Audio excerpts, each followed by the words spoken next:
ಶ್ರೀಗುರುಭ್ಯೋ ನಮಃ. ಹರಿ ಓಂ.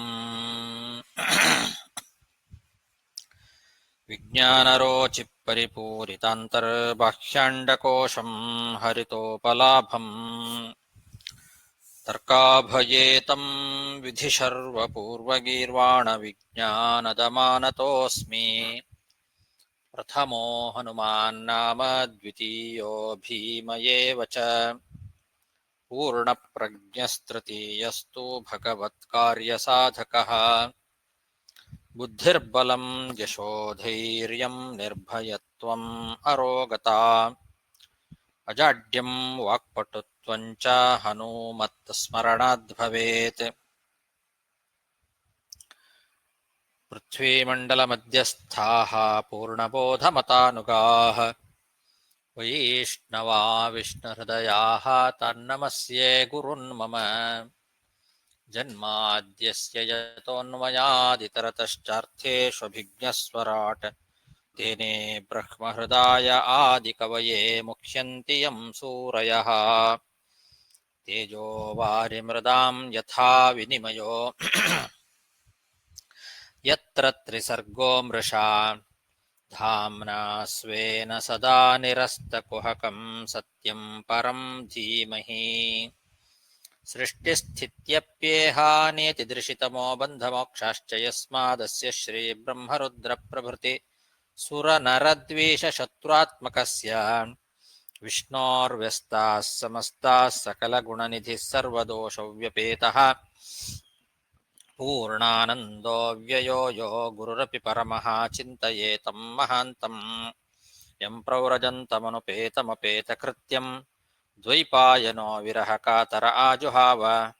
ಪುತ್ರೇತಿ ತನ್ಮಯತಯಾ ತರವೋಪಿ ನೇದುಃ ತಂ ಸರ್ವಭೂತಹೃದಯಂ ಮುನಿಮಾನತೋಸ್ಮಿ. ಶ್ರೀಗುರುಭ್ಯೋ ನಮಃ. ಹರಿ ಓಂ. ಶ್ರೀಮದ್ಭಾಗವತದ ನವಮ ಸ್ಕಂಧದಲ್ಲಿ 6ನೇ ಅಧ್ಯಾಯದಲ್ಲಿ ಇವತ್ತು 63ನೇ ಶ್ಲೋಕ. ಅಂಬರೀಷ ಮಹಾರಾಜ ಮಾಡಿರ್ತಕ್ಕಂತಹ ಸುದರ್ಶನ ಚಕ್ರದ ಸ್ತೋತ್ರ. ಅಂಬರೀಷ ಉವಾಚ ತ್ವಮಗ್ನಿರ್ಭಗವಾನ್ ಸೂರ್ಯಸ್ತ್ವಂ ಸೋಮೋ ಜ್ಯೋತಿಷಾಂ ಪತಿಃ ತ್ವಮಾಪಸ್ತ್ವಂ ಕ್ಷಿತಿರ್ವ್ಯೋಮ ವಾಯುರ್ಮಾತ್ರೇಂದ್ರಿಯಾಣಿ ಚ. ದುರ್ವಾಸ ಮುನಿಗಳು 3 ಎಲ್ಲ ಲೋಕಗಳಿಗೆಲ್ಲ ಹೋಗಿ ಬ್ರಹ್ಮ, ರುದ್ರ, ವಿಷ್ಣು ಎಲ್ಲರನ್ನೂ ಕೂಡ ಪ್ರಾರ್ಥನೆ ಮಾಡಿದಾಗ ಕೊನೆಗೆ ಅಂಬರೀಷನ ಹತ್ರನೇ ಹೋಗು ಅಂತ ಭಗವಂತ ಆಜ್ಞೆ ಮಾಡಿದ. ಆ ಪ್ರಕಾರ ಅಂಬರೀಷ ಮಹಾರಾಜನ ಹತ್ರ ಬಂದು ದುರ್ವಾಸ ಮುನಿಗಳು ನಾನು ತಪ್ಪು ಮಾಡಿದೆ ಅಂತ ಅವನ ಪಾದವನ್ನು ಹಿಡ್ಕೊಂಡಾಗ ಆ ಋಷಿಗಳ ದುಃಖವನ್ನ ಕಂಡು ಕೃಪೆಯಿಂದ ಭಗವಂತನ ಸುದರ್ಶನ ಚಕ್ರವನ್ನ ಸ್ತೋತ್ರ ಮಾಡ್ತಾ ಇದ್ದಾನೆ ಅಂಬರೀಷ ಮಹಾರಾಜ. ಹೇ ಭಗವನ್ ಅಂದ್ರೆ ಸುದರ್ಶನ ಚಕ್ರ ಅಂತರ್ಯಾಮಿಯಾಗಿರ್ತಕ್ಕಂತಹ ಎಲೆ ಭಗವಂತನೇ,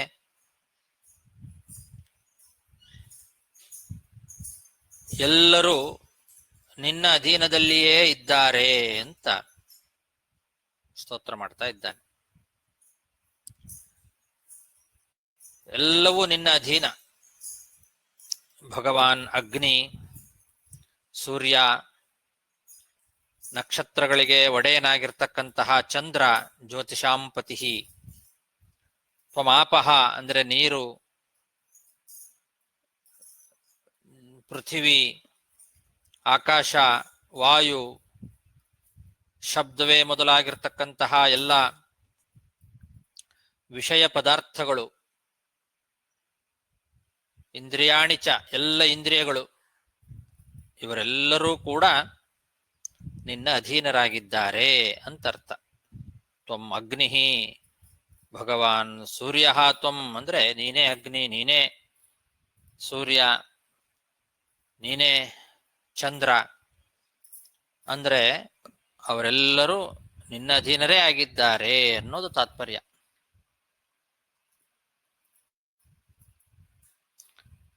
ನಿನ್ನ ಶಕ್ತಿಯಿಂದಲೇನೆ ಅವರೆಲ್ಲರೂ ಕೂಡ ತಮ್ಮ ತಮ್ಮ ಕೆಲಸಗಳನ್ನ ಮಾಡ್ತಾರೆ ಅಂತ ಇಟ್ಕೊಳ್ಬೇಕು. ಆ ಅಭಿಪ್ರಾಯದಲ್ಲಿ ನೀನೇ ನೀನೇ ಅಂತ ಹೇಳೋದುಂಟು. ಇದು ವ್ಯವಹಾರದಲ್ಲೂ ಕೂಡ ನಾವು ಹಾಗೆ ನೋಡ್ತೇವೆ. ಯಾರು ಪೂರ್ಣವಾಗಿ ಯಾರ ಅಧೀನರಾಗಿ ಇರ್ತಾರೋ ಅಂಥವ್ರನ್ನ ನೀನೇ ಅಂತ ಹೇಳೋದಿದೆ. ಯದಧೀನ ಯಸ್ಯ ಸತ್ತ ತತ್ತದಿತ್ಯೇವ ಭಣ್ಯತೆ ಅಂತ. ಯಾವುದರ ಅಧೀನವಾಗಿದೆಯೋ ಅದನ್ನು ಅದೇ ಅಂತ ಹೇಳೋದು ಶಾಸ್ತ್ರದಲ್ಲಿ, ಲೋಕದಲ್ಲಿ, ವ್ಯವಹಾರದಲ್ಲಿ ಕಂಡಿದೆ. ಹಾಗಾಗಿ ತ್ವಂ ಅಗ್ನಿ, ತ್ವಂ ಸೂರ್ಯ, ತ್ವಂ ಜ್ಯೋತಿಷಾಂಪತಿ, ತ್ವಂ ಆಪಃ, ನೀನೇ ಸೂರ್ಯ, ನೀನೇ ಚಂದ್ರ, ನೀನೇ ಜಲ, ನೀನೇ ಪೃಥ್ವಿ ಅಂದ್ರೆ ಇವೆಲ್ಲವೂ ನಿನ್ನ ಅಧೀನವಾಗಿಯೇ ಕೆಲಸವನ್ನ ಮಾಡೋದು ಅಂತ ಅರ್ಥ. ಇದಕ್ಕೆ ವೇದದಲ್ಲಿ ಪ್ರಮಾಣ ಇದೆ. ತಮೇವ ಭಾಂತಂ ಅನುಭಾತಿ ಸರ್ವಂ ತಸ್ಯ ಭಾಸಾ ಸರ್ವಮಿದಂ ವಿಭಾತಿ ಅಂತ ವೇದದಲ್ಲಿ ಆ ಭಗವಂತನ ಅಧೀನವಾಗಿಯೇ ಅವನ ಶಕ್ತಿಯಿಂದಲೇನೆ ಇದೆಲ್ಲಗಳು ಕೂಡ ಕೆಲಸ ಮಾಡೋದು ಅಂತ ಪ್ರಮಾಣ ವಾಕ್ಯಗಳು ಇದ್ದಾವೆ. ಅದಕ್ಕೆ ಸರಿಯಾಗಿ ಸ್ತೋತ್ರ ಮಾಡ್ತಾ ಇದ್ದಾನೆ ಸುದರ್ಶನ ಚಕ್ರವನ್ನ ಅಂಬರೀಷ ಮಹಾರಾಜ. ತ್ವಮಗ್ನಿರ್ಭಗವಾನ್ ಸೂರ್ಯಸ್ತ್ವಂ ಸೋಮೋ ಜ್ಯೋತಿಷಾಂಪತಿ ತ್ವಮಾಪಸ್ತ್ವಂ ಕ್ಷಿತಿರ್ವ್ಯೋಮ ವಾಯುರ್ಮಾತ್ರೇಂದ್ರಿಯಾಣಿ ಚ ಸುದರ್ಶನ ನಮಸ್ತುಭ್ಯಂ ಸಹಸ್ರಾರಾಚ್ಯುತ ಪ್ರಿಯಃ ಸರ್ವಾಸ್ತ್ರಘಾತಿನ್ ವಿಪ್ರಾಯ ಸ್ವಸ್ತಿ ಭೂಯಾತ್ ಇಡಸ್ಪತೆ. ಎಲೆ ಸುದರ್ಶನ ಚಕ್ರವೇ, ನಿನಗೆ 1000 ಅರೆಗಳು. ಆ ಸುದರ್ಶನ ಚಕ್ರಕ್ಕೆ ಸಹಸ್ರಾರಾಣಿ ಅರಗಳು, ದಲಗಳು 1000 ಇದ್ದಾವೆ. 1000 ಅರಗಳು ಉಳ್ಳಂತಹ ಎಲೆ ಸುದರ್ಶನ ಚಕ್ರವೇ, ಎಲ್ಲಾ ಅಸ್ತ್ರಗಳನ್ನು ಕೂಡ ನಾಶ ಮಾಡುವಂತಹ ಶಕ್ತಿ ಉಳ್ಳಂತಹ ಸುದರ್ಶನ ಚಕ್ರವೇ, ಅಚ್ಯುತನಿಗೆ ಅತ್ಯಂತ ಪ್ರಿಯವಾದಂತಹ ಸುದರ್ಶನ ಚಕ್ರವೇ, ಅಚ್ಯುತ ಪ್ರಿಯ, ಸರ್ವಾಸ್ತ್ರ ಘಾತಿನ್ ಎಲ್ಲ ಅಸ್ತ್ರಗಳನ್ನು ನಾಶ ಮಾಡುವಂಥದ್ದು,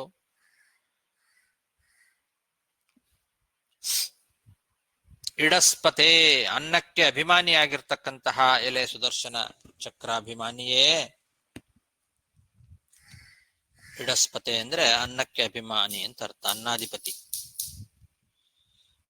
ಅಂತಹ ಎಲೆ ಸುದರ್ಶನ ಚಕ್ರವೇ, ಚಕ್ರವ ಅಂದ್ರೆ ಸುದರ್ಶನ ಚಕ್ರಾಭಿಮಾನಿಯೇ, ನಿನಗೆ ನಮಸ್ಕಾರ. ನಮಸ್ತುಭ್ಯಂ ಸುದರ್ಶನ. ಈ ವಿಪ್ರಾಯ ದುರ್ವಾಸ ಮುನಿಗಳಿಗೆ ಸ್ವಸ್ತಿ, ಶುಭ ಆಗಲಿ, ಕ್ಷೇಮ ಆಗಲಿ. ಸುದರ್ಶನ ನಮಸ್ತುಭ್ಯಂ ಸಹಸ್ರಾರಾಚ್ಯುತ ಪ್ರಿಯ ಸರ್ವಾಸ್ತ್ರಘಾತಿನ್ ವಿಪ್ರಾಯ ಸ್ವಸ್ತಿ ಭೂಯಾತ್ ಇಡಸ್ಪತೆ. ತ್ವಂ ಧರ್ಮಸ್ತ್ವಂ ಧೃತಿಃ ಸತ್ಯಂ ತ್ವಂ ಯಜ್ಞೋಖಿಲ ಯಜ್ಞಭುಕ್ ತ್ವಂ ಲೋಕಪಾಲಃ ಸರ್ವಾತ್ಮ ತ್ವಂ ತೇಜ ಪೌರುಷಂ ಪರಂ. ಎಲೆ ಚಕ್ರಾಂತರ್ಯಾಮಿಯಾದಂತಹ ಭಗವಂತನೇ, ನೀನೇ ಧರ್ಮ, ನೀನೇ ಧೃತಿ, ನೀನೇ ಸತ್ಯ, ನೀನೇ ಯಜ್ಞಗಳಿಗೆಲ್ಲ ಪ್ರೇರಕ. ಎಲ್ಲಾ ಯಜ್ಞದಲ್ಲಿ ಎಲ್ಲರೂ ಮಾಡುವ ಆ ಒಂದು ಯಜ್ಞದ ಆಹುತಿಗಳನ್ನ ಸ್ವೀಕಾರ ಮಾಡಿ ಅವರೆಲ್ಲರಿಗೂ ಆಯಾಯ ಫಲಗಳನ್ನ ತಂದು ಕೊಡುವವನು ನೀನು. ಆ ಯಜ್ಞದ ಫಲವನ್ನ ಭೋಗ ಮಾಡುವವನು ನೀನು. ಎಲ್ಲಾ ಲೋಕಪಾಲ ದೇವತೆಗಳೇನಿದ್ದಾರೆ ಅವರೆಲ್ಲರಿಗೂ ನಿಯಾಮಕನಾಗಿದ್ದಿ, ಎಲ್ಲ ಲೋಕಕ್ಕೂ ನಿಯಾಮಕನಾಗಿದ್ದಿ. ಅಂತಹ ಆ ಒಂದು ಭಗವಂತನ ತೇಜಸ್ಸು ಅದು ಅಪಾರವಾದ ಪೌರುಷಂ, ಪರಂ ಪೌರುಷಂ, ಶ್ರೇಷ್ಠವಾದ ಪೌರುಷ ಅದು ನೀನೇ.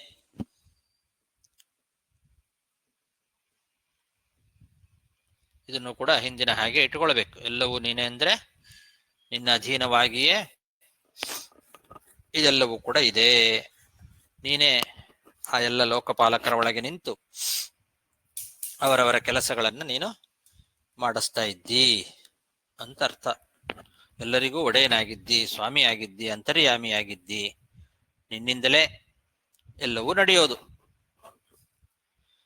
ತ್ವಂ ಧರ್ಮಸ್ತ್ವಂ ಧೃತಿಃ ಸತ್ಯಂ ತ್ವಂ ಯಜ್ಞೋಖಿಲ ಯಜ್ಞಭುಕ್ ತ್ವಂ ಲೋಕಪಾಲಃ ಸರ್ವಾತ್ಮ ತ್ವಂ ತೇಜ ಪೌರುಷಂ ಪರಂ.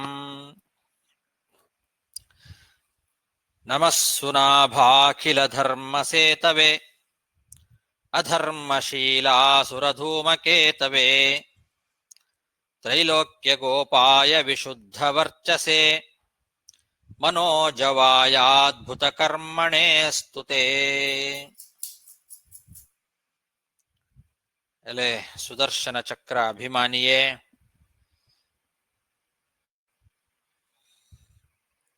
ನಿನಗೆ ನಮಸ್ಕಾರ. ಎಲ್ಲಾ ಧರ್ಮಗಳಿಗೂ ರಕ್ಷಕ ನೀನು. ಪಾಪಶೀಲರಾದಂತಹ ದೈತ್ಯರೇನಿದ್ದಾರೆ, ಅಧರ್ಮಶೀಲರು, ಅಸುರರು, ಅವರಿಗೆಲ್ಲ ಧೂಮಕೇತುವಿನಂತೆ ಇದ್ದಿದಿ. ಯಾರು ಅಧರ್ಮ ಮಾಡ್ತಾರೋ, ಪಾಪಗಳನ್ನ ಮಾಡ್ತಾರೋ ಅಂತಹ ಪಾಪಿಗಳಿಗೆ, ಪಾಪಗಳನ್ನು ಮಾಡುವ ಆ ಎಲ್ಲ ಅಸುರರಿಗೆ ಧೂಮಕೇತುವಿನಂತೆ ಭಯಂಕರನಾಗಿದ್ದಿ. ಹಾಗಿದ್ದು ಇಡೀ 3 ಲೋಕವನ್ನೇ ಕಾಪಾಡ್ತಾ ಇದ್ದಿ. ತ್ರೈಲೋಕ್ಯ ಗೋಪಾಯ, 3 ಲೋಕಗಳನ್ನ ಗೋಪನ ಮಾಡೋದು, ರಕ್ಷಣೆ ಮಾಡೋದು.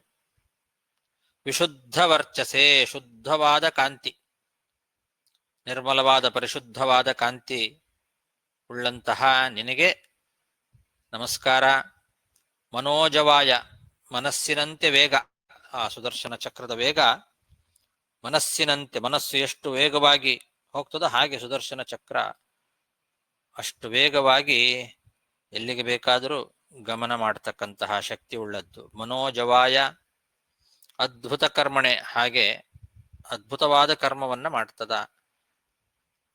ಅಂತಹ ಎಲೆ ಸುದರ್ಶನ ಚಕ್ರ ಅಭಿಮಾನಿಯೇ ನಮಃ, ನಿನಗೆ ನಮಸ್ಕಾರ.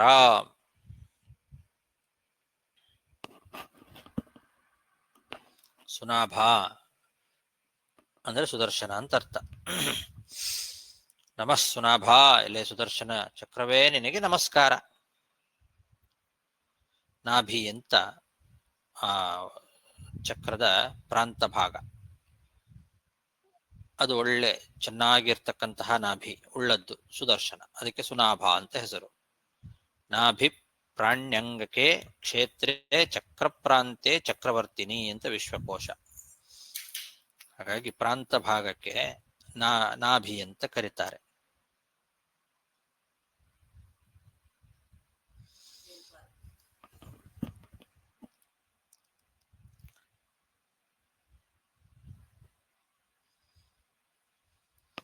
ನಮಃ ಸುನಾಭಾಖಿಲ ಧರ್ಮ ಸೇತವೇ ಅಧರ್ಮಶೀಲಾಸುರಧೂಮಕೇತವೇ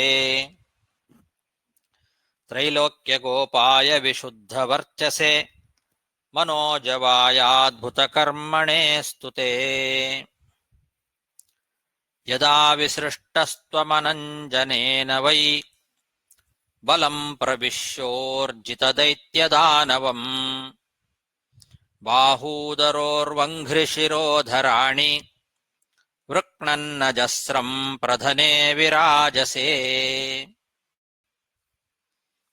ಎಲೆ ಸುದರ್ಶನ ಚಕ್ರವೇ,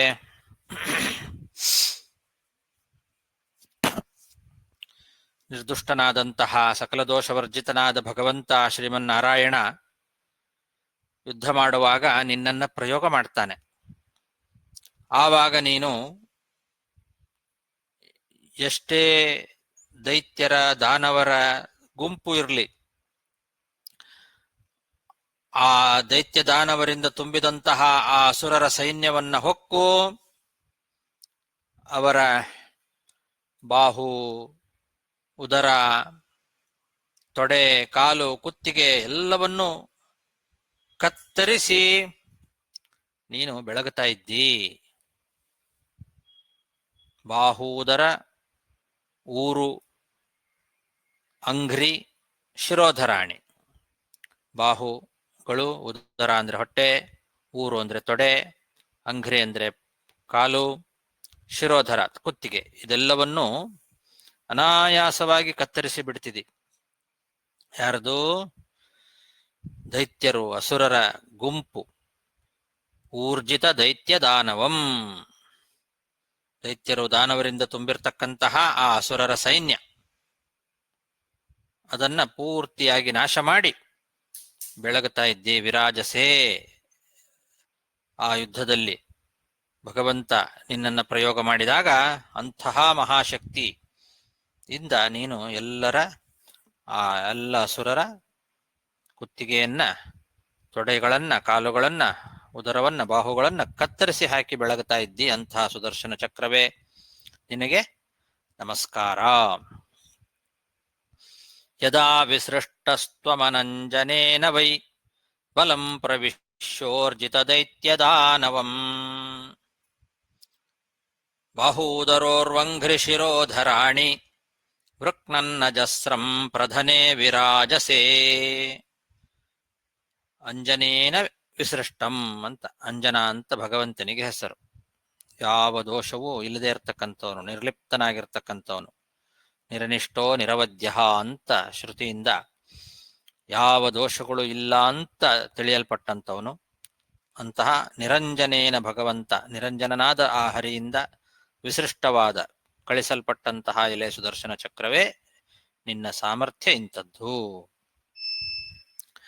ತ್ವತ್ತೇಜಸಾ ಧರ್ಮಮಯೇನ ಸಂಹೃತಂ ತಮ ಪ್ರಕಾಶಶ್ಚ ದೃಶೋರ್ಮಹಾತ್ಮನಾಂ ದುರತ್ಯಯಸ್ತೆ ಮಹಿಮಾ ಗಿರಾಂಪತೆ ತ್ವದ್ರೂಪಮೇತತ್ ಸದಸತ್ಪರಾವರಂ.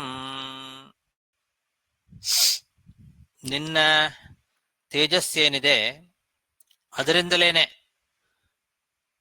ಎಲ್ಲಾ ತಮಸ್ಸು ನಾಶವಾಗಿ ಬಿಟ್ಟಿದೆ. ಧರ್ಮಮಯೇನ ತ್ವತ್ತೇಜಸ, ನಿನ್ನ ತೇಜಸ್ಸು ಬೆಳಗುತ್ತಾ ಇದೆ.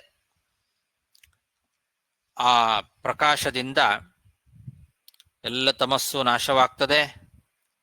ಮಹಾತ್ಮರ ಕಣ್ಣುಗಳಿಗೆ ಒಳ್ಳೆ ಪ್ರಕಾಶ ಬರ್ತದೆ.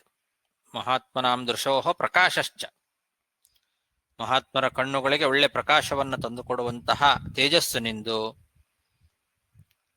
ಗಿರಾಂಪತೆ, ವೇದಗಳಿಗೆ ಪತಿಯಾಗಿರ್ತಕ್ಕಂಥವನೇ, ನಿನ್ನ ಮಹಿಮೆಯನ್ನ ಮೀರ್ಲಿಕ್ಕೆ ಯಾರ ಕೈಯಿಂದಲೂ ಸಾಧ್ಯ ಇಲ್ಲ. ದುರತ್ಯಯ ತೇ ಮಹಿಮಾ ತ್ವದ್ರೂಪಂ ಏತತ್ ಸದಸತ್ ಪರಾವರಂ. ನಿನ್ನ ಈ ಒಂದು ರೂಪ ಏನಿದೆ, ಇದು ಈ ಇಡೀ ಜಗತ್ತೇನಿದೆ, ಮೂರ್ತಾಮೂರ್ತ ಪ್ರಪಂಚ, ಚೇತನಾತ್ಮಕವಾದ ಈ ಪ್ರಪಂಚ, ಅದೇ ಈ ನಿನ್ನ ಪ್ರತಿಮೆ. ಪಾತಾಳಮೇತತ್ ಅಂತ ಹೇಳಿದ ಹಾಗೆ ಈ ಇಡೀ ಜಗತ್ತು ಅದು ಭಗವಂತನ ಪ್ರತಿಮೆಯಂತೆ ಇದೆ. ಈ ಜಗತ್ತು ನಿನ್ನ ಪ್ರತಿಮಾ ಸ್ಥಾನದಲ್ಲಿದೆ ಅಂತ ಅರ್ಥ. ತ್ವದ್ರೂಪಂ, ನಿನ್ನ ರೂಪ ಅಂದ್ರೆ ನಿನ್ನ ಪ್ರತಿಮೆ. ಏತತ್ ಸದಸತ್ ಪರಾವರಂ ಅಂತ. ಸದಸತ್ ಅಂತಂದ್ರೆ ಮೂರ್ತ ಮತ್ತು ಅಮೂರ್ತವಾದ ಪ್ರಪಂಚ ಅಂತ ಅರ್ಥ. ಮೂರ್ತಂ ಸದಿತಿ ಸಂಪ್ರೋಕ್ತಂ, ಅಮೂರ್ತಂ ಅಸದಿಚ್ಯುತೆ ಅಂತ ಪ್ರಮಾಣ ಹೇಳ್ತಾ ಇದೆ. ಮೂರ್ತ ಮತ್ತು ಅಮೂರ್ತಕ್ಕೆ ಸತ್ ಅಸತ್ ಅಂತ ಕರೀತಾರೆ. ಹಾಗೆ ಪರ ಅವರ ಅಂತಂದ್ರೆ ದೊಡ್ಡದು ಸಣ್ಣದು ಅಥವಾ ಚೇತನ ಅಚೇತನ ರೂಪವಾದಂತಹ ಈ ಜಗತ್ತು ಏನಿದೆ, ಸದಸತ್ ಮತ್ತು ಪರಾವರಂ, ಮೂರ್ತಾಮೂರ್ತವಾದ ಅಥವಾ ಚೇತನಾಚೇತನ ರೂಪವಾದಂತಹ ಈ ಪ್ರಪಂಚ, ದೊಡ್ಡದು ಸಣ್ಣದು ಎಲ್ಲ ಏನಿದೆ, ಎಲ್ಲವೂ ಕೂಡ ನಿನ್ನ ಅಧೀನವಾಗಿದೆ, ನಿನ್ನ ಪ್ರತಿಮೆಯಂತೆ ಇದೆ ಈ ಜಗತ್ತು. ತದ್ರೂಪಂ, ಅಂತಹ ನಿನ್ನ ಪ್ರಕಾಶ ಯಾರಿಗೂ ಮೀರ್ಲಿಕ್ಕೆ ಸಾಧ್ಯ ಇಲ್ಲದೆ ಇರತಕ್ಕಂತಹ ದುರತ್ಯಯವಾದ ಪ್ರಕಾಶ, ಮಹಾತ್ಮರ ಕಣ್ಣಿಗೆ ಪ್ರಕಾಶವನ್ನು ತಂದುಕೊಡುವಂಥದ್ದು. ಮಹಾತ್ಮನಾಂ ದೃಶೋಹ ಪ್ರಕಾಶ ಧರ್ಮಮಯೇನ ತ್ವತ್ತೇಜಸ ಸಂಹೃತಂ ತಮಃ. ಧರ್ಮಮಯವಾದ ನಿನ್ನ ಆ ತೇಜಸ್ಸಿನಿಂದ ಎಲ್ಲ ತಮಸ್ಸು ಕೂಡ ನಾಶವಾಗಿದೆ. ಅಂತಹ ಎಲೆ ಸುದರ್ಶನ ಚಕ್ರವೇ ನಿನಗೆ ನಮಸ್ಕಾರ. ತ್ವತ್ತೇಜಸಾ ಧರ್ಮಮಯೇನ ಸಂಹೃತಂ ತಮ ಪ್ರಕಾಶಶ್ಚ ದೃಶೋರ್ಮಹಾತ್ಮನಾಂ ದುರತ್ಯಯಸ್ತೆ ಮಹಿಮಾ ಗಿರಾಂಪತೆ ತ್ವದ್ರೂಪಮೇತತ್ ಸದಸತ್ಪರಾವರಂ. ಸತ್ವಂ ಜಗತ್ರಾಣಖಿಲ ಪ್ರಹಾಣಯೇ ನಿರೂಪಿತಃ ಸರ್ವಸಹೋ ಗದಾಭೃತಾ ವಿಪ್ರಾಯ ಚಾಸ್ಮತ್ಕುಲದೈವ ಹೇತವೇ ವಿಧೇಹಿ ಭದ್ರಂ ತದನುಗ್ರಹೋ ಹಿನಃ. ಎಲೆ ಜಗತ್ರಾಣ, ಜಗತ್ತನ್ನ ರಕ್ಷಣೆ ಮಾಡತಕ್ಕಂಥವನೇ, ನೀನು ಗದಾಭೃತ, ಗದಾಧಾರನಾಗಿರ್ತಕ್ಕಂತಹ ಗದಾಧಾರಿಯಾದ ಯಾವ ಭಗವಂತ ಶ್ರೀಮನ್ನಾರಾಯಣ ಇದ್ದಾನೆ, ಅವನು ದುಷ್ಟ ಸಂಹಾರಕ್ಕೋಸ್ಕರ ಅಂತಾನೆ ನಿನ್ನನ್ನ ಉಪಯೋಗಿಸ್ತಾನೆ. ದುಷ್ಟರ ನಾಶಕ್ಕೋಸ್ಕರ ನೀನು ಇದ್ದಿ. ಭಗವಂತ ಮಾಡುವ ದುಷ್ಟರ ನಾಶ ಏನಿದೆ, ಗದಾಧಾರಿಯಾದ ಭಗವಂತನ ಒಂದು ಯುದ್ಧ ದುಷ್ಟ ನಿಗ್ರಹಕ್ಕೋಸ್ಕರ ಅಂತ ನಿನ್ನನ್ನ ಬಳಸ್ಕೊಳ್ತಾನೆ. ಅದಕ್ಕೋಸ್ಕರನೇ ನೀನು ನಿಯುಕ್ತನಾದವನು. ಹೊರತು ಭಕ್ತರಿಗೆ ಭಯವನ್ನ ಉಂಟು ಮಾಡ್ಲಿಕ್ಕಲ್ಲ ಅಂತ ಅರ್ಥ.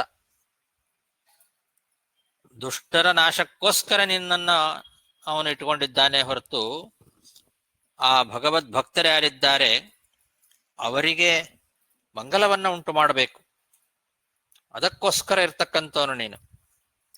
ಭಕ್ತರಿಗೆ ಭಯವನ್ನ ಉಂಟು ಮಾಡ್ಲಿಕ್ಕೋಸ್ಕರ ಇರ್ತಕ್ಕಂಥವನಲ್ಲ. ಎಲ್ಲಾ ಭಕ್ತರ ಅಪರಾಧಗಳು ಇದ್ರೂ ಕೂಡ ಆ ಭಕ್ತರ ಅಪರಾಧಗಳನ್ನ ಸಹಿಸಿಕೊಳ್ತಕ್ಕಂಥವನು ನೀನು. ಭಕ್ತರು ಕೂಡ ಕೆಲವು ಸಲ ಅಪರಾಧ ಮಾಡೋದುಂಟು, ಆದರೆ ಆ ಅಪರಾಧಗಳನ್ನ ಕ್ಷಮಾ ಮಾಡ್ತಕ್ಕಂಥವನು ನೀನು. ಹೊರತು ಭಕ್ತರಿಗೆ ಕಷ್ಟಗಳನ್ನ ಭಯವನ್ನ ಕೊಡ್ತಕ್ಕಂಥವನಲ್ಲ. ಭಗವಂತ ನಿನ್ನನ್ನ ದುಷ್ಟರ ಸಂಹಾರಕ್ಕೋಸ್ಕರ ಅಂತ ನಿನ್ನನ್ನ ನೇಮಕ ಮಾಡಿದ್ದಾನೆ. ನಮ್ಮ ಕುಲದೇವತೆಯ ಪ್ರೀತಿಗೋಸ್ಕರ ಈಗ ಈ ದುರ್ವಾಸ ಮುನಿಗಳಿಗೆ ಮಂಗಳವನ್ನ ಉಂಟು ಮಾಡು. ಭದ್ರಂ ಹಿನಃ, ನಮಗೆ ಅದರಿಂದ ಒಳ್ಳೆ ಅನುಗ್ರಹ ಆಗ್ತದೆ. ನೀನು ಮಾಡುವ ಒಂದು ದೊಡ್ಡ ಅನುಗ್ರಹ ಅಂದ್ರೆ ಅದೇ, ಈ ಋಷಿಗೆ ನೀನು ಮಂಗಳವನ್ನ ಉಂಟು ಮಾಡು, ಪ್ರೀತಿಯನ್ನ ಉಂಟು ಮಾಡು. ನಮ್ಮ ಕುಲದೇವತೆಯ ಪ್ರೀತಿಗೋಸ್ಕರ ನೀನು ಈ ಕೆಲಸವನ್ನ ಮಾಡಬೇಕು. ಅಸ್ಮತ್ ಕುಲದೈವ ಹೇತವೇ ವಿಧೇಹಿ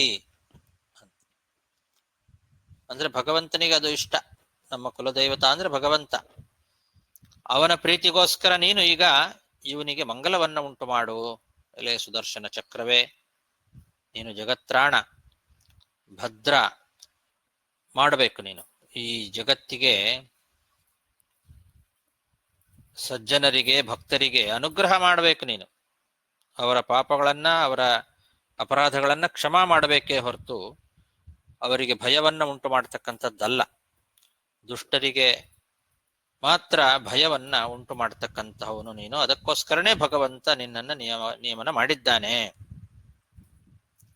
ಹಾಗಾಗಿ ಈಗ ಈ ಋಷಿಗೆ ನೀನು ಮಂಗಲವನ್ನ ಉಂಟು ಮಾಡು.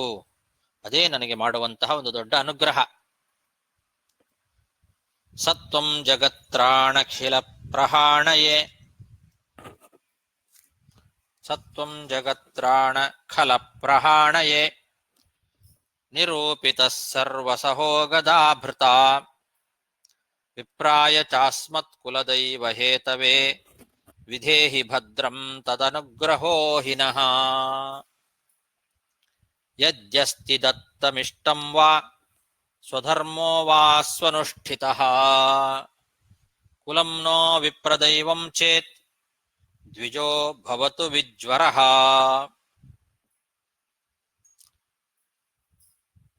ನಾನೇನಾದರೂ ದಾನ ಮಾಡಿದ್ದೇ ಆಗಿದ್ದರೆ, ಯಾಗವನ್ನ ನಾನು ಮಾಡಿದ್ದೇನೆ ಅಂತ ಆಗಿದ್ದರೆ, ಆ ಪುಣ್ಯ ನನ್ನಲ್ಲಿ ಇದ್ದರೆ, ನಾನು ನನ್ನ ಧರ್ಮವನ್ನ ಚೆನ್ನಾಗಿ ಅನುಷ್ಠಾನ ಮಾಡಿದ್ದು ಸತ್ಯ ಅಂತಾಗಿದ್ದರೆ, ನಮ್ಮ ಕುಲ ಬ್ರಾಹ್ಮಣರು ಇವರನ್ನೆಲ್ಲ ನಾನು ದೇವರಂತೆ ನೋಡ್ಕೊಂಡಿದ್ದು ಸತ್ಯ ಅಂತಾಗಿದ್ರೆ, ಆ ಎಲ್ಲ ಪುಣ್ಯ ಏನಿದೆ ಅದರಿಂದ ಈ ಋಷಿಯ ತಾಪವನ್ನ ಶಾಂತಿ ಮಾಡುವಂತೆ ಕೇಳ್ಕೊಳ್ತೇನೆ ನಾನು ಅಂತ. ತನ್ನ ಎಲ್ಲ ಯಾಗದ ಪುಣ್ಯ, ದಾನದ ಪುಣ್ಯ, ಸ್ವಧರ್ಮಾನುಷ್ಠಾನದ ಪುಣ್ಯ, ಕುಲದೈವತಗಳ ಒಂದು ಅನುಷ್ಠಾನ ಪ್ರೀತಿಗೋಸ್ಕರ ಮಾಡಿದ ಎಲ್ಲ ಪುಣ್ಯವನ್ನು ಕೂಡ ನಾನು ಧಾರೆ ಎರೆದು ಈ ಋಷಿಗೆ ಮಂಗಳವಾಗಲಿ, ಸ್ವಸ್ತಿ ಆಗಲಿ ಅಂತ ನಾನು ಬೇಡ್ಕೊಳ್ತೇನೆ ಅಂತ ಅಂಬರೀಷ ಮಹಾರಾಜ ಆ ದುರ್ವಾಸ ಮುನಿಗಳ ಶಾಂತಿಗೋಸ್ಕರ ಪ್ರಾರ್ಥನೆ ಮಾಡ್ತಾ ಇದ್ದಾನೆ. ಯದ್ಯಸ್ತಿ ದತ್ತಂ ಇಷ್ಟಂ ವಾ ಸ್ವಧರ್ಮೋ ವಾ ಸ್ವನುಷ್ಠಿತಃ ಕುಲಂ ನೋ ವಿಪ್ರದೈವಂ ಚೇತ್ ದ್ವಿಜೋ ಭವತು ವಿಜ್ವರಃ. ಯದಿ ಮೇ ಭಗವಾನ್ ಪ್ರೀತಃ ಏಕಃ ಸರ್ವಗುಣಾಶ್ರಯಃ ಸರ್ವಭೂತಾತ್ಮಭಾವೇನ ದ್ವಿಜೋ ಭವತು ವಿಜ್ವರಃ. ಹಾಗೆ ನಾನು ಇಷ್ಟರವರೆಗೆ ಮಾಡಿದ ಎಲ್ಲ ಪುಣ್ಯ ಏನಿದೆ, ಆ ಪುಣ್ಯದಿಂದ ಭಗವಂತ, ಸರ್ವೋತ್ತಮನಾದ ಭಗವಂತ ಪ್ರೀತನಾಗಿದ್ದಾನೆ ಅಂತಾಗಿದ್ರೆ, ಎಂಥ ಭಗವಂತ ಸರ್ವಗುಣಾಶ್ರಯ, ಎಲ್ಲ ಗುಣಗಳಿಗೆ ಆಶ್ರಯನಾಗಿರ್ತಕ್ಕಂಥವನು, ಸರ್ವೋತ್ತಮನಾಗಿರ್ತಕ್ಕಂಥವನು, ಎಲ್ಲರ ಅಂತರ್ಯಾಮಿಯಾಗಿರ್ತಕ್ಕಂಥವನು ಆ ಭಗವಂತ. ನಾನು ಅವನನ್ನ ಈ ರೀತಿ ತಿಳಿದು ಸರ್ವಭೂತಾತ್ಮ ಭಾವೇನ, ಆ ಭಗವಂತ ಎಲ್ಲರ ಜೀವರ ಅಂತರ್ಯಾಮಿಯಾಗಿದ್ದಾನೆ ಅಂತ ತಿಳಿದು ಭಕ್ತಿಯಿಂದ ನಾನು ಅವನನ್ನ ಆರಾಧನೆಯನ್ನು ಮಾಡಿದ್ದೇನೆ. ಆ ಒಂದು ಆರಾಧನೆಗೆ ಅವನು ನಿಜವಾಗಲೂ ಪ್ರೀತನಾಗಿದ್ದಾನೆ, ಸರ್ವೋತ್ತಮನಾದ ಭಗವಂತ ಅಂತಾಗಿದ್ರೆ, ಆ ಪುಣ್ಯದಿಂದ ಈ ಮುನಿಗೆ ಬಂದಂತಹ ತಾಪ ಏನಿದೆ ಅದನ್ನ ಶಾಂತ ಮಾಡಲಿ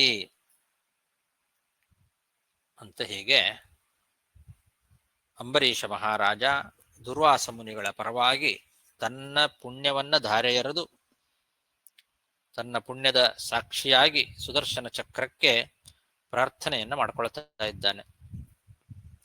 ಯದಿ ಮೇ ಭಗವಾನ್ ಪ್ರೀತಃ ಏಕಃ ಸರ್ವಗುಣಾಶ್ರಯಃ ಸರ್ವಭೂತಾತ್ಮ ಭಾವೇನ ದ್ವಿಜೋ ಭವತು ವಿಜ್ವರಃ ಅಂತ ಇಲ್ಲಿವರೆಗೆ ಸುದರ್ಶನ ಚಕ್ರದ ಸ್ತೋತ್ರ, ಅಂಬರೀಷ ಮಹಾರಾಜ ಮಾಡಿರ್ತಕ್ಕಂತಹ ಸುದರ್ಶನ ಚಕ್ರದ ಸ್ತೋತ್ರ ಭಾಗವತದ ನವಮಸ್ಕಂದದ 6ನೇ ಅಧ್ಯಾಯದಲ್ಲಿ ಬರ್ತಕ್ಕಂತಹ 63ನೇ ಶ್ಲೋಕದಿಂದ 71ನೇ ಶ್ಲೋಕದವರೆಗೆ ಇದು ಸುದರ್ಶನ ಚಕ್ರ ಸ್ತೋತ್ರ ಅಂತ ಕರೆಸ್ಕೊಂಡಿದೆ.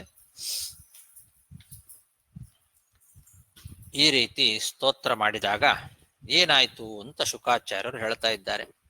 ಶ್ರೀ ಶುಕೌವಾಚ ಇತಿ ಸಂಸ್ತುವತೋ ರಾಜ್ಞೋ ವಿಷ್ಣುಚಕ್ರಂ ಸುದರ್ಶನಂ ಅಶಾಮ್ಯತ್ ಸರ್ವತೋ ವಿಪ್ರಂ ಪ್ರದಹದ್ರಾಜಯಾಂಚಯ. ಈ ರೀತಿ ಅಂಬರೀಷ ಮಹಾರಾಜ ಮಾಡಿದ ಸ್ತೋತ್ರದಿಂದ ಆ ಋಷಿ ಎಲ್ಲ ಕಡೆಯಿಂದ ಏನು ಸುಡ್ತಾ ಇತ್ತು ಸುದರ್ಶನ ಚಕ್ರ ಋಷಿಯನ್ನ, ಆ ಸುದರ್ಶನ ಈ ಅಂಬರೀಷ ಮಹಾರಾಜ ಮಾಡಿರ್ತಕ್ಕಂತಹ ಒಂದು ಸ್ತೋತ್ರದಿಂದ ಶಾಂತವಾಯಿತು ಅಂತ ಹೇಳ್ತಾ ಇದ್ದಾರೆ. ಅಶಾಮ್ಯತ್ ಸರ್ವತೋ ವಿಪ್ರಂ ಪ್ರದಹದ್, ಆ ವಿಪ್ರಂ ಋಷಿಯನ್ನ ಎಲ್ಲಾ ಕಡೆಯಿಂದಲೂ ಸುಡ್ತಾ ಇತ್ತು. ಅಂತಹ ಆ ಒಂದು ಸುದರ್ಶನ ಚಕ್ರ ರಾಜನ ಯಾಂಚಯ, ಅಂಬರೀಷ ಮಹಾರಾಜ ಮಾಡಿದ ಯಾಂಚ ಅಂದ್ರೆ ಬೇಡಿಕೆ, ಪ್ರಾರ್ಥನೆ, ಅದರಿಂದ ಶಾಂತವಾಯಿತು. ಇತಿ ಸಂಸ್ತುವತೋ ರಾಜ್ಞೋ ವಿಷ್ಣುಚಕ್ರಂ ಸುದರ್ಶನಂ ಅಶಾಮ್ಯತ್ ಸರ್ವತೋ ವಿಪ್ರಂ ಪ್ರದಹದ್ರಾಜಯಾಂಚಯ ಸಮುಕ್ತೋಸ್ತ್ರಾಗ್ನಿತಾಪೇನ ದುರ್ವಾಸಾ ಸ್ವಸ್ತಿ ಮಾಂಸ್ತತಃ ಪ್ರಶಶಂಸ ತಮುರ್ವೀಶಂ ಯುಂಜಾನ ಪರಮಾಶಿಷಃ. ಆ ದೂರ್ವಾಸ ಮುನಿಗಳು ಇದುವರೆಗೆ ಆ ಸುದರ್ಶನ ಚಕ್ರದ ಜ್ವಾಲೆಯಿಂದ ಏನು ಪೀಡಿತರಾಗಿದ್ರು ಅದರಿಂದ ಮುಕ್ತರಾದರು. ಸ ಮುಕ್ತಃ ಅಸ್ತ್ರಾಗ್ನಿತಾಪೇನ ಸಹ ಮುಕ್ತಃ. ಆ ಅಸ್ತ್ರದ ಅಗ್ನಿಯ ತಾಪ ಏನಿತ್ತು ಇದುವರೆಗೆ ಅದರಿಂದ ಮುಕ್ತರಾದರು, ಬಿಡುಗಡೆಯನ್ನು ಪಡೆದುಕೊಂಡ್ರು. ಆಮೇಲೆ ಆ ಅಂಬರೀಷ ಮಹಾರಾಜನಿಗೆ ಒಳ್ಳೆ ಆಶೀರ್ವಾದವನ್ನು ಮಾಡ್ತಾ ಇದ್ದಾರೆ. ಅವರು ಮಹಾನ್ ವ್ಯಕ್ತಿಗಳು. ಅಂಬರೀಷ ಮಹಾರಾಜನಿಗೆ ಆಶೀರ್ವಾದವನ್ನ ಮಾಡಲಿಕ್ಕೆ ಅಂತಾನೆ ಬಂದವರು. ಪರಮಾಶಿಷಃ ಯುಂಜಾನಃ ಅಂದಿದ್ದಾರೆ. ಅವನಿಗೆ ಒಳ್ಳೆ ಆಶೀರ್ವಾದವನ್ನ ಮಾಡ್ತಾ ಅವನನ್ನ ಪ್ರಶಂಸೆ ಮಾಡ್ತಾ ಇದ್ದಾರೆ ದುರ್ವಾಸ ಮುನಿಗಳು. ಸಮುಕ್ತೋಸ್ತ್ರಾಗ್ನಿತಾಪೇನ ದುರ್ವಾಸಾ ಸ್ವಸ್ತಿ ಮಾಂಸ್ತತಃ ಪ್ರಶಂಸತಮುರ್ವೀಶಂ ಯುಂಜಾನ ಪರಮಾಶಿಷಃ. ಏನು ಆಶೀರ್ವಾದ ಮಾಡಿದ್ರು, ಏನು ಹೊಗಳ್ತಾ ಇದ್ದಾರೆ ರಾಜನನ್ನ ಅಂದ್ರೆ, ದುರ್ವಾಸಾ ಉವಾಚ ಅಹೋ ಅನಂತದಾಸಾನಾಂ ಮಹಿತ್ವಂ ದೃಷ್ಟಮದ್ಯ ಮೇ ಕೃತಾಗಸೋಪಿ ಯದ್ರಾಜನ್ ಮಂಗಲಾನಿ ಸಮೀಹಸೇ.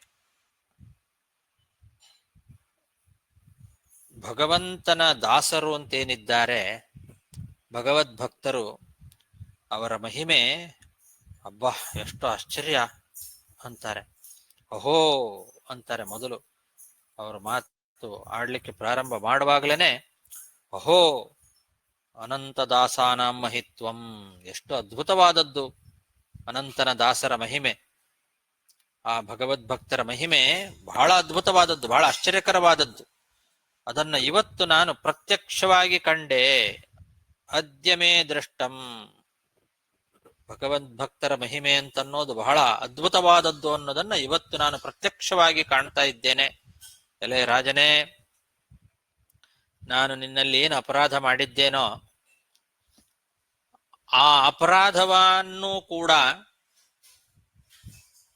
ಎಣಿಸದೆ ನೀನು ನನಗೆ ಒಳ್ಳೆಯದನ್ನೇ ಬಯಸಿದಿ. ನನಗೆ ಒಳ್ಳೇದಾಗ್ಲಿ, ಶುಭ ಆಗ್ಲಿ, ಮಂಗಲ ಆಗ್ಲಿ ಅಂತಾನೆ ಬಯಸಿದಿ ನೀನು. ಎಷ್ಟು ಅದ್ಭುತ, ಎಷ್ಟು ಆಶ್ಚರ್ಯ. ಅಹೋ ಅನಂತದಾಸಾನಾಂ ಮಹಿತ್ವಂ ದೃಷ್ಟಮದ್ಯಮೇ ಕೃತಾಗಸೋಪಿ ಯದ್ರಾಜನ್ ಮಂಗಲಾನಿ ಸಮೀಹಸೆ ದುಷ್ಕರಂ ಕಿನ್ನು ಸಾಧೂನಾಂ ದುಸ್ತ್ಯಜಂ ವಾ ಮಹಾತ್ಮನಾಂ ಯೈಃ ಸಂಗೃಹೀತೋ ಭಗವಾನ್ ಸಾತ್ವತಾಂ ವೃಷಭೋ ಹರಿಃ. ಮಹಾತ್ಮರು ಮನಸ್ಸು ಮಾಡಿದ್ರೆ, ಸಾಧುಗಳು ಮಹಾತ್ಮರು ಮನಸ್ಸು ಮಾಡಿದ್ರೆ ಏನ್ ಮಾಡ್ಲಿಕ್ಕಾಗೋದಿಲ್ಲ ಹೇಳಿ. ಕಿಂವಾ ದುಸ್ತ್ಯಜಂ, ಕಿಂವಾ ದುಷ್ಕರಂ, ಮಾಡ್ಲಿಕ್ಕಾಗದೇ ಇರೋದು ಅಥವಾ ಬಿಡ್ಲಿಕ್ಕಾಗದೇ ಇರೋದು ಅಂತ ಯಾವ್ದಿದೆ? ಏನು ಬೇಕಾದರೂ ಮಾಡುವ ಸಾಮರ್ಥ್ಯ ಇದೆ ಮಹಾತ್ಮರಿಗೆ. ಯಾಕೆ ಅಂದ್ರೆ ಅವರು ಜಗದೊಡೆಯನಾದಂತಹ ಭಗವಂತನನ್ನೇ ತಮ್ಮ ವಶ ಮಾಡ್ಕೊಂಡು ಬಿಟ್ಟಿರ್ತಾರೆ. ಭಕ್ತರಿಗೆ ಒಡೆಯನಾದ ಭಗವಂತ ಏನಿದ್ದಾನೆ, ಆ ಭಗವಂತನನ್ನೇ ತಾವು ತಮ್ಮ ಭಕ್ತಿಯಿಂದ ವಶ ಮಾಡ್ಕೊಂಡು ಬಿಟ್ಟಿರ್ತಾರೆ. ಹೀಗಿರುವಾಗ ಅಂತಹ ಸಾಧು ಸಜ್ಜನರು ಮಹಾತ್ಮರು ಏನು ಮಾಡ್ಲಿಕ್ಕಾಗೋದಿಲ್ಲ ಹೇಳಿ. ಅವರು ಮನಸ್ಸು ಮಾಡಿದ್ರೆ ಏನು ಬೇಕಾದ್ರೂ ಮಾಡಬಹುದು. ದುಷ್ಕರಂ ಕಿಮ್ನು ಕಿಂವಾ ದುಸ್ತ್ಯಜಂ, ಅವರು ಮಾಡ್ಲಿಕ್ಕಾಗದೇ ಇರೋದು ಯಾವ್ದಿದೆ? ಅಥವಾ ದುಸ್ತ್ಯಜಂ, ಬಿಡ್ಲಿಕ್ಕಾಗೋದಿಲ್ಲ ಅನ್ನೋದೇನಿದೆ? ಏನ್ ಬೇಕಾದ್ರೂ ಮಾಡ್ಬೋದು, ಏನ್ ಬೇಕಾದ್ರೂ ಬಿಡ್ಬೋದು. ಅಂಥ ಸಾಮರ್ಥ್ಯ ಸಾಧುಗಳಾದ ಮಹಾತ್ಮರಲ್ಲಿ ಇರ್ತದೆ. ಯಾಕೆ? ಯೈಃ ಸಂಗೃಹೀತೋ ಭಗವಾನ್ ಸಾತ್ವತಾಂ ವೃಷಭೋ ಹರಿಃ. ಭಗವಂತನನ್ನೇ ತಮ್ಮ ವಶ ಮಾಡ್ಕೊಂಡು ಬಿಟ್ಟಿರ್ತಾರೆ ಅವರು. ಭಕ್ತಿಯಿಂದ ಭಗವಂತನನ್ನ ವಶ ಮಾಡ್ಕೊಂಡು ಬಿಟ್ಟಿರ್ತಾರೆ. ಅವನು ಭಕ್ತ ಪರಾಧೀನ. ಭಗವಂತ ಭಕ್ತರಿಗೆ ವಶ ಆಗಿ ಬಿಡ್ತಾನೆ. ಅಂತಹ ಭಗವಂತನನ್ನೇ ತಮ್ಮ ಭಕ್ತಿಯಿಂದ ವಶ ಮಾಡ್ಕೊಂಡಿರ್ತಾರೆ. ಆದ್ರಿಂದ ಅವ್ರ ಕೈಯಿಂದ ಆಗ್ಲಾರ್ದದ್ದು ಅಂತನ್ನೋದು ಏನೂ ಇಲ್ಲ. ಇದು ಭಗವದ್ ಭಕ್ತರ ಮಹಿಮೆ, ಮಹಾತ್ಮರ ಮಹಿಮೆ ಇದು. ದುಷ್ಕರಂ ಕಿಮ್ನು ಸಾಧೂನಾಂ ದುಸ್ತ್ಯಜಂ ವಾ ಮಹಾತ್ಮನಾಂ ಯೈಃ ಸಂಗೃಹೀತೋ ಭಗವಾನ್ ಸಾತ್ವತಾಂ ವೃಷಭೋ ಹರಿಃ. ಯನ್ನಾಮ ಶ್ರುತಿ ಮಾತ್ರೇಣ ಪುಮಾನ್ ಭವತಿ ನಿರ್ಮಲಃ ತಸ್ಯ ತೀರ್ಥಪದ ಕಿಂ ವಾ ದಾಸಾನಾಂ ಅವಶಿಷ್ಯತೆ. ಆ ಭಗವಂತನ ನಾಮಶ್ರವಣ ಮಾಡಿದರೆ ಸಾಕು. ಭಗವನ್ ನಾಮಗಳೇನಿದ್ದಾವೆ ಅವು ಎಲ್ಲ ಪಾಪಗಳನ್ನು ಕೂಡ ಪರಿಹಾರ ಮಾಡತಕ್ಕಂತಹ ಶಕ್ತಿ ಉಳ್ಳಂತಹ ನಾಮಗಳು, ಅತ್ಯಂತ ಮಂಗಲಕರವಾದಂತಹ ನಾಮಗಳು. ಜನ್ಮ ಜನ್ಮಾಂತರಗಳಲ್ಲಿ ಕೂಡಿಟ್ಟಂತಹ ಪಾಪಗಳನ್ನೆಲ್ಲ ಅನಾಯಾಸವಾಗಿ ಪೂರ್ತಿಯಾಗಿ ಪರಿಹಾರ ಮಾಡಿ ನಿರ್ಮಲವನ್ನಾಗಿ ಮಾಡ್ತಕ್ಕಂತಹ ನಾಮ ಅದು ಭಗವಂತನ ನಾಮ. ಕೇವಲ ನಾಮ ಮಾತ್ರದಿಂದಲೇನೆ ಇಷ್ಟೆಲ್ಲ ಪಾಪಗಳನ್ನು ಪರಿಹಾರ ಮಾಡಿಕೊಳ್ತಕ್ಕಂತಹ ಶಕ್ತಿ ಇದೆ. ಅಂತಹ ಪವಿತ್ರವಾದ ನಾಮವುಳ್ಳವನು, ಪವಿತ್ರವಾದ ಪಾದವುಳ್ಳವನು ಭಗವಂತ. ತೀರ್ಥಪದ, ತನ್ನ ಪಾದದಿಂದ ತೀರ್ಥವನ್ನೇ, ಪವಿತ್ರವಾದ ತೀರ್ಥವನ್ನೇ ಹುಟ್ಟು ಹಾಕಿದವನು. ಅಂತಹ ಭಗವಂತನ ದಾಸರಿಗೆ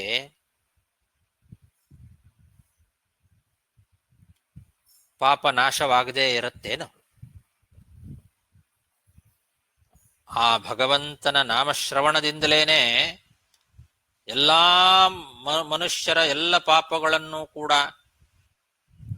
ಕಳೆದುಕೊಂಡು ನಿರ್ಮಲನಾಗಿ ಬಿಡುತ್ತಾರೆ. ಅಂತಹ ತೀರ್ಥಪದ ಭಗವಂತ, ಅವನ ಪಾದನ ದಾಸರಾಗಿರ್ತಕ್ಕಂತಹ ಹರಿದಾಸರಿಗೆ ಕಿಂವಾ ಪ್ರತ್ಯೇಕ ಹೇಳಬೇಕೇನು? ಅವರಿಗೆ ಪಾಪ ನಾಶವಾಗ್ತದೆ ಅಂತ. ಅವರಿಗೆ ಪಾಪ ಇರೋದಿಲ್ಲ, ಅವರ ಪಾಪಗಳೆಲ್ಲ ನಾಶವಾಗಿ ಬಿಟ್ಟಿರ್ತದೆ ಅಂತ ಅನ್ನೋದನ್ನ ಪ್ರತ್ಯೇಕ ಹೇಳಬೇಕೇನು ಅಂತ. ಕೈಮುತ್ತಿ ನ್ಯಾಯ ಕಿಂವಾ ದಾಸಾನಾಂ ಅವಶಿಷ್ಯತೆ. ಅವ್ರಿಗೇನು ಪಾಪ ಉಳಿತದೇನು? ಯನ್ನಾಮ ಶ್ರುತಿ ಮಾತ್ರೇಣ ಪುಮಾನ್ ಭವತಿ ನಿರ್ಮಲಃ ತಸ್ಯ ತೀರ್ಥಪದ ಕಿಂ ವಾ ದಾಸಾನಾಂ ಅವಶಿಷ್ಯತೆ. ರಾಜನ್ ಅನುಗೃಹೀತೋಹಂ ತ್ವಯಾತಿ ಕರುಣಾತ್ಮನಾ ಮಮಾಘಂ ಪೃಷ್ಠತ ಕೃತ್ವಾ ಪ್ರಾಣ ಯನ್ಮೇಭಿರಕ್ಷಿತಾಃ. ಅದೇ ರಾಜನೇ, ಇವತ್ತು ನೀನು ನನ್ನನ್ನು ಅನುಗ್ರಹ ಮಾಡಿದ್ದಿ ಅಂತಾರೆ. ಎಷ್ಟು ದೊಡ್ಡ ಮಾತು! ಸಾಕ್ಷಾತ್ ರುದ್ರದೇವರ ಅವತಾರ ಅವರು. ಅಂತಹ ದುರ್ವಾಸ ಮುನಿಗಳು ಅಂಬರೀಷನಿಗೆ ಹೇಳ್ತಾ ಇದ್ದಾರೆ, ನೀನಿವತ್ತು ನನಗೆ ಅನುಗ್ರಹ ಮಾಡಿದ್ದಿ ಅಂತಾರೆ. ಭಗವಂತನ ದಾಸರನ್ನ ಎಷ್ಟು ಚೆನ್ನಾಗಿ ಪ್ರಶಂಸೆ ಮಾಡ್ತಾ ಇದ್ದಾರೆ. ಭಗವಂತನ ದಾಸರ ಮಹಿಮೆ ಅನ್ನೋದು ಅಷ್ಟು ದೊಡ್ಡದು ಅನ್ನೋದನ್ನ ತಿಳಿಸಿಕೊಡ್ತಾ ಇದ್ದಾರೆ ಜಗತ್ತಿಗೆ. ರಾಜನ್ ಅನುಗೃಹೀತೋಹಂ ಅತಿ ಕರುಣಯ ತ್ವಯ. ಅತ್ಯಂತ ದಯಾಳು ನೀನು. ಯಾಕೆಂದ್ರೆ ನಾನು ನಿನ್ನ ಮೇಲೆ ಅಪರಾಧ ಮಾಡಿದರೂ ಕೂಡ ನನಗೆ ಒಳ್ಳೆಯದನ್ನೇ ಬಯಸ್ತಾ ಇದ್ದೀಯಲ್ಲ ನೀನು. ಎಂಥ ಕರುಣಾಳು ನೀನು. ಇವತ್ತು ನೀನು ನನ್ನ ಮೇಲೆ ಅನುಗ್ರಹ ಮಾಡಿದ್ದಿ, ನನ್ನ ಪ್ರಾಣವನ್ನೇ ರಕ್ಷಣೆ ಮಾಡಿದ್ದಿ ನೀನು. ನಾನು ಮಾಡಿದ ಎಲ್ಲ ಅಪರಾಧಗಳನ್ನು ಕೂಡ ಎಣಿಸದೆ ನನ್ನ ಪ್ರಾಣವನ್ನು ರಕ್ಷಣೆ ಮಾಡಿದ್ದಿ, ದೊಡ್ಡ ಅನುಗ್ರಹ ಮಾಡಿದ್ದಿ ನನಗೆ ನೀನು ಅಂತಾರೆ. ರಾಜನ್ ಅನುಗೃಹೀತೋಹಂ ತ್ವಯಾತಿ ಕರುಣಾತ್ಮನ ಮಮಾಘಂ ಪೃಷ್ಠತ ಕೃತ್ವಾ ಪ್ರಾಣ ಯನ್ಮೇಭಿರಕ್ಷಿತಾಃ. ರಾಜಾ ತಮಕೃತಾಹಾರಃ ಪ್ರತ್ಯಾಗಮನ ಕಾಂಕ್ಷಯ ಚರಣಾ ಉಪಸಂಗೃಹ್ಯ ಪ್ರಸಾದ್ಯ ಸಮಭೋಜಯತ್. ಬೇರೆ ಯಾರಾದರೂ ಆಗಿದ್ರೆ ಹೊಗಳಿದ ಕೂಡಲೇ ಅಹಂಕಾರ ಬಂದ್ಬಿಡ್ತಿತ್ತು. ಆದರೆ ಅಂಬರೀಷ ಮಹಾರಾಜ ನಿಜವಾಗಲೂ ಭಗವದ್ಭಕ್ತ. ದುರ್ವಾಸ ಮುನಿಗಳು ಅವನನ್ನ ಈ ರೀತಿ ಹೊಗಳ್ತಾ ಇದ್ರೆ ಅವರ ಕಾಲು ಹಿಡಿದು ಬಿಟ್ಟನಂತೆ ಹೋಗಿ. ಆ ದುರ್ವಾಸ ಮುನಿಗಳಿಗೆ ಕಾಲು ಹಿಡಿದು ನಮಸ್ಕಾರ ಮಾಡಿ ಅವರಿಗೆ ಉಪಚಾರ ಮಾಡಿ, ಮೊದಲು ಊಟ ಮಾಡ್ರಿ, ಬನ್ರಿ, ಊಟಕ್ಕೆ ಬರ್ತೇನೆ ಅಂತ ಬಂದವರವರು. ಇಷ್ಟೆಲ್ಲ ಆಯ್ತು ಘಟನೆ. ಹಾಗಾಗಿ ಅವರಿಗೆ ಚೆನ್ನಾಗಿ ಉಪಚಾರ ಮಾಡಿ ಅವರಿಗೆ ಭೋಜನವನ್ನ ಹಾಕ್ಸಿದ. ಸಮಭೋಜಯತೆ ಮಾಡಿ ತಾನು ಮಾತ್ರ ಅಲ್ಲಿವರೆಗೆ ಉಪವಾಸವೇ ಇದ್ದ. ಬ್ರಾಹ್ಮಣರು ಮನೆಗೆ ಬಂದಿದ್ದಾರೆ, ಅವರನ್ನ ಉಪವಾಸ ಇಟ್ಟು ನಾನು ಊಟ ಮಾಡಬಾರದು ಅಂತ ಅಲ್ಲಿವರೆಗೂ ಅವನು ಉಪವಾಸವೇ ಇದ್ದ. ಅವರು ಹಿಂತಿರುಗಿ ಬರ್ಲಿ, ಆಮೇಲೆ ಊಟ ಮಾಡ್ತೇನೆ ಅಂತ ಅವನು ಪಣ ತೊಟ್ಟಿದ್ದ. ಅಂತಹ ರಾಜ ಮೊದಲು ಆ ದುರ್ವಾಸ ಮುನಿಗಳಿಗೆ ಊಟಕ್ಕೆ ಹಾಕಿದ, ಅವರನ್ನು ಸಂತೋಷಗೊಳಿಸಿದ. ರಾಜ ತಮಕೃತಾಹಾರ ಪ್ರತ್ಯಾಗಮನಕಾಂಕ್ಷಯ ಚರಣ ಉಪಸಂಗೃಹ್ಯ ಪ್ರಸಾದ್ಯ ಸಮಭೋಜಯತ್.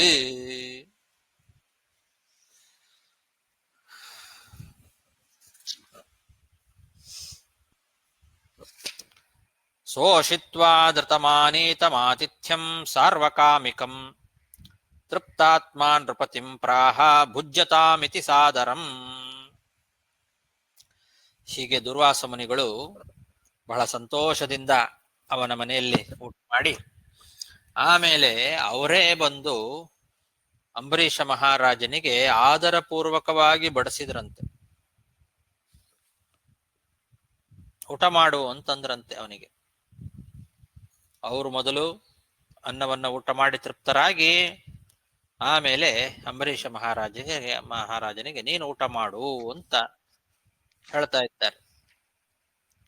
ಇವರೆಲ್ಲ ಅಂಬರೀಷ ಮಹಾರಾಜನ ದೂತರುಗಳು, ಭಕ್ತರು, ಅವರಿಗೆ ಬಹಳ ಚೆನ್ನಾಗಿ ಉಪಚಾರ ಮಾಡಿದರು. ಅವರೆಲ್ಲರ ಆತಿಥ್ಯವನ್ನ ಸ್ವೀಕಾರ ಮಾಡಿ ಬಹಳ ಸಂತೋಷದಿಂದ ದುರ್ವಾಸ ಮುನಿಗಳು ನೀನು ಊಟ ಮಾಡು ಅಂತ ಅಂಬರೀಷನಿಗೆ ಹೇಳಿದರು. ಸೋಷಿತ್ವಾ ಧೃತಮಾನೀತಮಾತಿಥ್ಯಂ ಸಾರ್ವಕಾಮಿಕಂ ತೃಪ್ತಾತ್ಮಾ ನೃಪತಿಂ ಪ್ರಾಹ ಭುಜ್ಯತಾಮಿತಿ ಸಾದರಂ.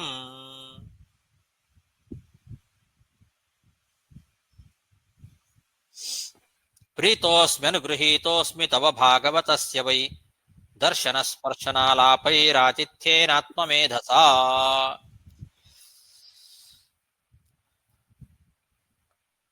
ಭಗವದ್ಭಕ್ತನಾದಂತಹ ನಿನ್ನ ದರ್ಶನ, ಸ್ಪರ್ಶನ, ಮಾತುಕತೆ, ಅತಿಥಿ ಸತ್ಕಾರ ಇದೆಲ್ಲದರಿಂದ ನನಗೆ ಬಹಳ ಸಂತೋಷ ಆಗಿದೆ ಅಂತಾರೆ. ಪರಮಾತ್ಮನ ತತ್ವಜ್ಞಾನದಿಂದ ನಾನು ಸಂತುಷ್ಟನಾಗಿ ಬಿಟ್ಟಿದ್ದೇನೆ, ಅನುಗ್ರಹಿತನಾಗಿ ಬಿಟ್ಟಿದ್ದೇನೆ ಅಂದ್ರು. ಪ್ರೀತೋಸ್ಮ್ಯನುಗೃಹೀತೋಸ್ಮಿ ತವ ಭಾಗವತಸ್ಯ ವೈ ದರ್ಶನ ಸ್ಪರ್ಶನಾಲಾಪೈರಾತಿಥ್ಯೇನಾತ್ಮಮೇಧಸ ಕರ್ಮಾವದಾತಮೇತತ್ತೇ ಗಾಯಂತಿ ಸ್ವಸ್ತ್ರಿಯೋ ಮುಹುಃ ಕೀರ್ತಿಂ ಪರಮಪುಣ್ಯಾಂ ಚ ಕೀರ್ತಯಿಷ್ಯಂತಿ ಭೂರಿಯಂ. ಈ ಒಂದು ಚರಿತ್ರೆ ಏನಿದೆ, ಅಂಬರೀಷ ಮಹಾರಾಜನ ಚರಿತ್ರೆ, ಇದು ಬಹಳ ನಿರ್ಮಲವಾದ ಚರಿತ್ರೆ. ದೇವತಾ ಸ್ತ್ರೀಯರು ನಿನ್ನ ಈ ನಿರ್ಮಲವಾದ ಚರಿತ್ರೆಯನ್ನ ಮತ್ತೆ ಮತ್ತೆ ಹಾಡ್ತಾರೆ, ಹೊಗಳ್ತಾರೆ. ಅಂತಹ ದೇವತಾ ಸ್ತ್ರೀಯರಿಂದಲೂ ಕೂಡ ಸ್ತುತ್ಯವಾದಂತಹ ಚರಿತ್ರೆ ನಿಂದು. ಭೂಮಿಯಲ್ಲಿ ಜನ ನಿನ್ನ ಈ ಪರಮ ಪವಿತ್ರವಾದ ಕೀರ್ತಿಯನ್ನ ಹಾಡ್ತಾರೆ, ಹೊಗಳ್ತಾರೆ ಅಂತ ಹೇಳ್ತಾ ಇದ್ದಾರೆ ದುರ್ವಾಸ ಮುನಿಗಳು. ಕರ್ಮಾವದಾತಮೇ ತತ್ತೇ ಗಾಯಂತಿ ಸ್ವಸ್ತ್ರಿಯೋ ಮುಹುಃ ಕೀರ್ತಿಂ ಪರಮ ಪುಣ್ಯಾಂ ಚ ಕೀರ್ತಯಿಷ್ಯಂತಿ ಭೂರಿಯಂ. ಇಷ್ಟು 81 ಶ್ಲೋಕದವರೆಗೆ ಆಯ್ತು. ಟೈಮ್ ಆಯ್ತು, ಸಾಕು. ಶ್ರೀಕೃಷ್ಣಾರ್ಪಣಮಸ್ತು. ಗುರುಗಳೇ, 74ನೇ ಶ್ಲೋಕದಲ್ಲಿ ಸಾತ್ವತಾಂ ಋಷಭೋ ಹರಿಗೆ ಅಂತ ಬಂದಿದಲ್ಲ, ಏನಿದೆ? 74ನೇ ಶ್ಲೋಕ ನಮ್ಮ ಉತ್ತರ ಮಾಡೋದ್ರ ಪ್ರಕಾರ 74, ನಿಮಗೆ 75. ಹೌದು. ಋಷಭೋ ಹರಿಗೆ ಹಾಕಿದ್ದಾರೆ. ಋಷಭ ಪದ ಅಲ್ಲಿ ಎದುರು ಕೊಟ್ಟಿದ್ದಾರೆ. ಋಷಭ ಪದ ಎದುರು ಕೊಟ್ಟಿದ್ದಾರೆ ಅಲ್ಲಿ ಅವನು ಭಗವಂತನಿಗೆ ಸಾತ್ವತಾಂ ವೃಷಭಃ ಅಂದ್ರೆ ಸಜ್ಜನರು ಯಾರಿದ್ದಾರೆ ಅವರಿಗೆಲ್ಲ ಒಡೆಯ ಅಂತ. ವೃಷಭ ಅಂದ್ರೆ ಒಡೆಯ ಅಂತ. ಓ, ಋಷಭ ಅಂದ್ರೆ ಒಡೆಯವ. ಹೌದೌದು, ಸಾತ್ವತಾಂ ವೃಷಭ, ಜನರಿಗೆಲ್ಲ ಒಡೆಯ.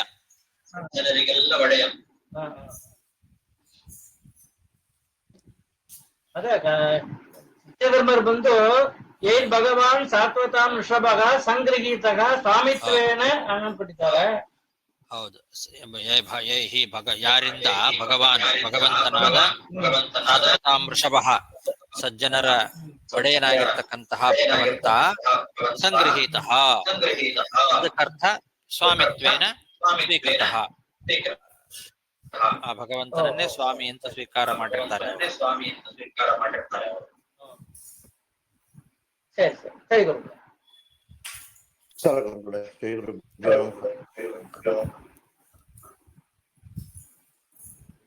ಹರೇ ನಮಃ. ಹರಯೇ ನಮಃ.